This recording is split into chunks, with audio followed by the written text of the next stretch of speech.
ಸ್ವಾಭಿಮಾನಿ ನ್ಯೂಸ್ಗೆ ಸ್ವಾಗತ. ಇಂದಿನ ಪ್ರಮುಖ ಸುದ್ದಿಗಳು. ನಾಗರಿಕತೆ ಬೆಳೆದಂತೆಲ್ಲ ಅಭಿವೃದ್ಧಿ ಹೊಂದಬೇಕಾದ ಹಳ್ಳಿಗಳು ಅಧಿಕಾರಿಗಳ ಅಸಹಕಾರದಿಂದ, ಕುಡಿಯುವ ನೀರಿನ ತಾತ್ವಾರದಿಂದ ಜನರು ಊರು ಬಿಡುವ ಪರಿಸ್ಥಿತಿ ಒದಗಿ ಬಂದಿದೆ.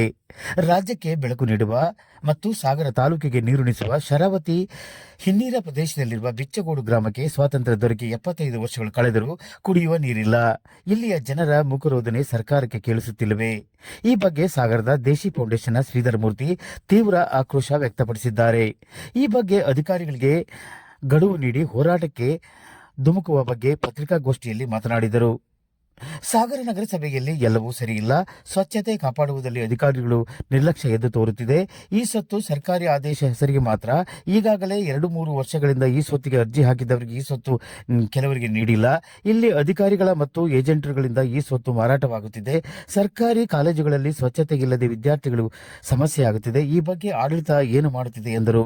ಈ ಸಂದರ್ಭದಲ್ಲಿ Ramakrishnappa Jayam, doctor Raju N, L Mahendar Murthy, Shripathi Bhat ಮುಂತಾದವರಿದ್ದರು.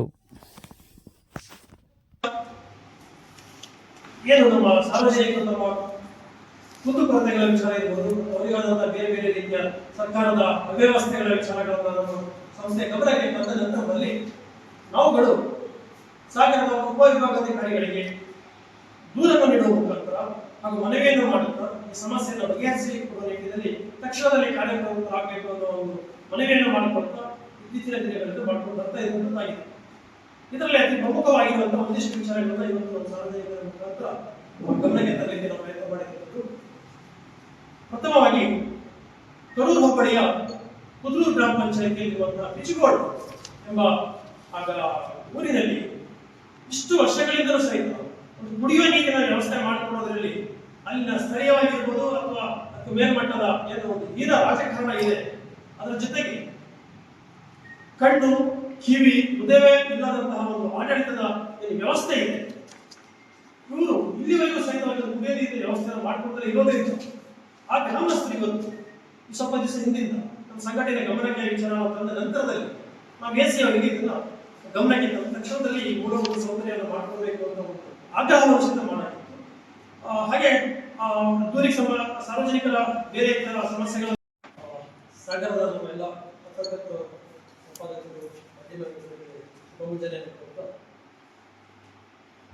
ಸಾಗರದಲ್ಲಿ ನಮ್ಮ ದೇಶಿ ಸೇವಾ ಪ್ರತಿಷ್ಠಾನ ಎಂಬ ಸಂಸ್ಥೆಯ ಮುಖಾಂತರ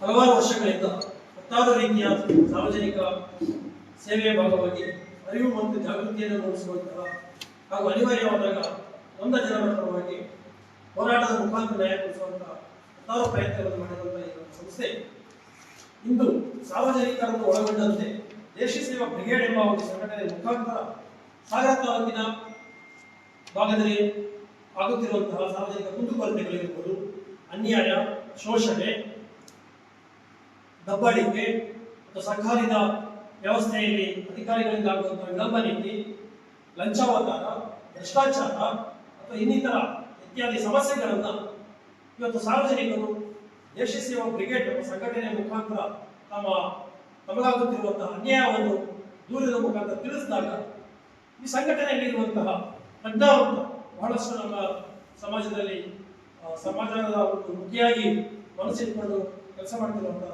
ಸಂಘಟಕರೆಲ್ಲರ ಜೊತೆ ಸೇರಿ ಬಿಚ್ಚಗೋಡಿನ ಗ್ರಾಮಸ್ಥರು ಇಲ್ಲಿ ಬಂದಿದ್ದಾರೆ.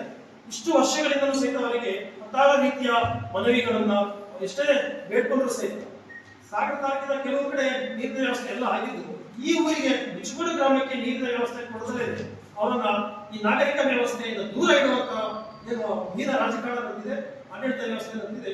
ಇದನ್ನ ನಾವು ದೇಶದ ಗಮನಕ್ಕೆ ತಂದಾಗ ಕೆಲವೇ ದಿನಗಳಲ್ಲಿ ಅಂದ್ರೆ ಆದಷ್ಟು ಶೀಘ್ರವಾಗಿ ಸಮರೋಪಾದ ಹಾದಿಯಲ್ಲಿ ಅಂತ ಪದವನ್ನು ಬಳಸಿ ಅವರಿಗೆ ಮೂಲಭೂತ ಸೌಕರ್ಯ ಕುಡಿಯ ನೀರಿನ ವ್ಯವಸ್ಥೆ ಮಾಡಬೇಕು ಅಂತ ಹೇಳಿ ಇಲ್ಲಿಗೆ ಬಹಳಷ್ಟು ದಿವಸಗಳು ಕಳೆದರೂ ಸಹಿತ ಯಾವುದೇ ರೀತಿಯ ಕ್ರಮ ಹೋಗುತ್ತಿಲ್ಲ.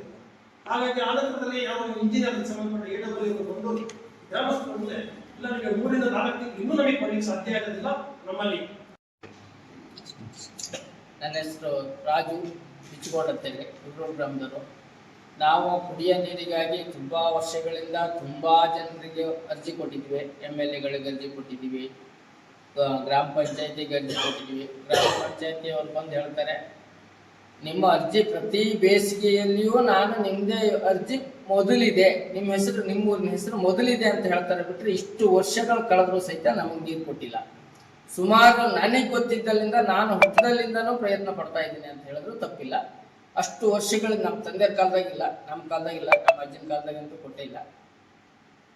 ಈಗ ನಾವು ಕುಡಿಯೋ ನೀರಿನ ವ್ಯವಸ್ಥೆನ ಹೆಂಗೆ ಮಾಡ್ಕೊಂಡಿವಿ ಅಂದ್ರೆ ಗದ್ದೆಯಲ್ಲಿ ಒಂದು ಹೊಂಡ ತಕ್ಕೊಂಡಿವಿ. ಗದ್ದೆಗೆ ಗೊಬ್ಬರ ಹಾಕಿದ ನೀರು ಅದಕ್ಕೆ ಬರುತ್ತೆ, ತೋಟಕ್ಕೆ ಗೊಬ್ಬರ ಹಾಕಿದ ನೀರು ಅದಕ್ಕೆ ಬರುತ್ತೆ. ಒಟ್ಟಿನಲ್ಲಿ ಆ ಗೊಬ್ಬರದ ನೀರಿನ ಜೊತೆಗೆ ನಾವು ಯಾವಾಗಲೂ ನೀರು ಕುಡಿಯೋ ಪರಿಸ್ಥಿತಿಲಿ ಇದ್ದೀವಿ. ನಾವು ಈಗಾಗಲೇ MLA ಗಮನಕ್ಕೆ ಸುಮಾರು ಸಾರಿ ತಂದಿದ್ವಿ. ಗೋಪಾಲ್ ಕೃಷ್ಣ ಅವರು ಹಿಂದೆ MLA ಆಗಿದ್ದಾಗಲೂ ಅವಾಗಿಂದನೂ ಕೇಳ್ತಾನೆ ಬಂದಿದ್ವಿ, ಈಗ MLA ಆಗಿದ್ದಾಗಲೂ ಕೇಳಿದ್ವಿ. ಮತ್ತೆ ಗ್ರಾಮ ಪಂಚಾಯತಿಗೆ ಪ್ರತಿ ಮೀಟಿಂಗಲ್ಲಿ ನಮ್ದೊಂದು ಅರ್ಜಿ ಇದ್ದಂಗಿರುತ್ತೆ. ಯಾವುದೇ ರೀತಿಯಾದಂಥ ಪ್ರಯೋಜನ ಆಗ್ತಾ ಇಲ್ಲ. ಮೊನ್ನೆ ಇಂಜಿನಿಯರ್ ಬಂದಾಗ ಕೇಳಿದ್ರು ಸಹಿತ ಇನ್ನೂ ಒಂದು 5-6 ತಿಂಗಳು ನೀವು ನೀರು ಕುಡಿಯೋ ನೀರಿನ ವ್ಯವಸ್ಥೆ ಕೊಡೋಕ್ಕಾಗೋದಿಲ್ಲ ಅಂತಾರೆ. ಪ್ರತಿ ಸಾರಿ ಹೋಗ್ತಾರೆ. ನಂತರದಲ್ಲಿ ಮಳೆಗಾಲ ಬರುತ್ತೆ. ಮಳೆಗಾಲ ಬಂದ ತಕ್ಷಣದಲ್ಲಿ ಅಲ್ಲಿಗೆ ನಾವೇನು ಹೇಳಿರ್ತೀವೋ ಅದು ಮರ್ತು ಹೋಗುತ್ತೆ. ಮತ್ತೆ ಪುನಃ ಬೇಸಿಗೆಯಲ್ಲಿ ಈ ವಿಚಾರ ಪ್ರಾರಂಭ ಆಗ್ತಾ ಇದೆ. ಇದು ತುಂಬಾ ಸರಿ ಇದೇ ತರ ಆಗ್ತಾ ಇದೆ. ನಮಗೆ ಕುಡಿಯೋ ನೀರಿನ ವ್ಯವಸ್ಥೆಯನ್ನು ಆದಷ್ಟು ಬೇಗ ಒದಗಿಸ್ಕೊಡ್ಬೇಕು ಅಂತ ಹೇಳಿ ಕೇಳ್ಕೊಳ್ತೀವಿ.